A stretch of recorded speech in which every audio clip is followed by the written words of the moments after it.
கர்த்தருடைய பரிசுத்த நாமத்திற்கு ஸ்தோத்திரம் உண்டாவதாக. கர்த்தராகிய இயேசு கிறிஸ்துவின் நாமத்தில் உங்களுக்கு கிருபையும் சமாதானமும் உண்டாவதாக. இந்த நாளுக்குரிய தியானத்திற்கான தேவ வார்த்தை எபேசியர் அதிகாரம் 4 வசனம் 15. அன்புடன் சத்தியத்தை கைக்கொண்டு தலையாகிய கிறிஸ்துவுக்குள் எல்லாவற்றிலேயும் நாம் வளருகிறவர்களாயிருக்கும்படியாக அப்படி செய்தார். பிரியமானவர்களே, கர்த்தருடைய பிள்ளைகளாகிய நாம் ஒவ்வொரு நாளும் அவரில் வளருகிறவர்களாய் இருக்க வேண்டும்.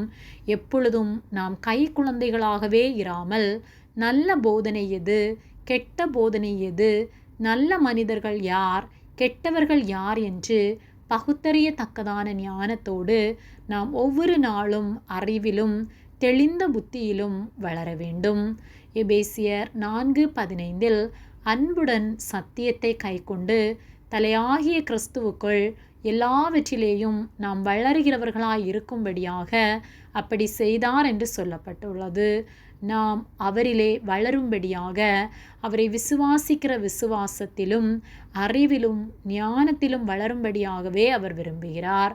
நாம் அவருடைய சத்தியத்தை கைக்கொண்டு அவரில் வளரும்போது எப்படிப்பட்ட போதனைகள் வந்தாலும் எந்த கள்ள போதனையிலும் நாம் அகப்பட்டு விடாதபடிக்கு கர்த்தர் நமக்கு ஞானத்தை தருவார்.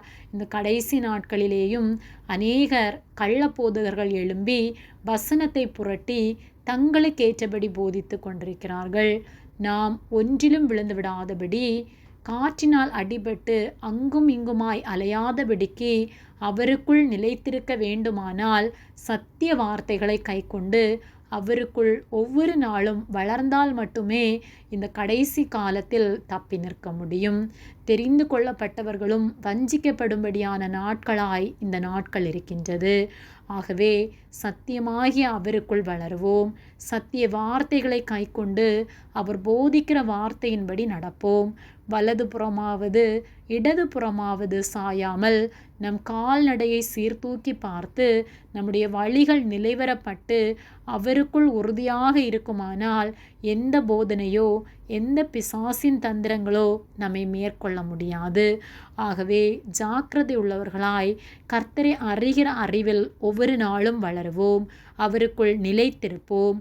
அவர் நம்மை பாதுகாத்து நாம் நித்திய ஜீவனை பெற்றுக்கொள்ளத்தக்கதான கிருபைகளை நமக்கு தந்து நம்மை ஆசீர்வதிப்பாராக. ஆமேன். ஜெபம். எங்களை அதிகமாக நேசித்து வழிநடத்தி வருகிற எங்கள் அன்பின் பரிசுத்த பிதாவே, இந்த நாளையும் நாங்கள் காணும்படியாக நீர் எங்களுக்கு ஜீவனை தந்த அன்பிற்காக நன்றி செலுத்துகின்றோம். நாங்கள் தியானித்த வார்த்தையின்படியே நாங்கள் உம்மை அறிகிற அறிவிலே ஒவ்வொரு நாளும் வளர நீர் எங்களுக்கு உதவி செய்யும்படியாய் ஜெபிக்கின்றோம். உம்மை விட்டு வலது புறமாவது இடது புறமாவது சாயாதபடி உம்முடைய வார்த்தைகளை கைக்கொண்டு உம்மிலே நிலைத்திருக்க நீர் ஒவ்வொரு நாளும் போதித்து எங்களை நடத்தும்படியாய் ஜெபிக்கின்றோம். எங்களை உம்முடைய கரத்திலே ஒப்பு கொடுக்கின்றோம். இயேசுவின் நாமத்தில் ஜெபிக்கின்றோம் ஜீவனுள்ள நல்ல பிதாவே. ஆமேன். கர்த்தர் உங்களை ஆசீர்வதிப்பாராக.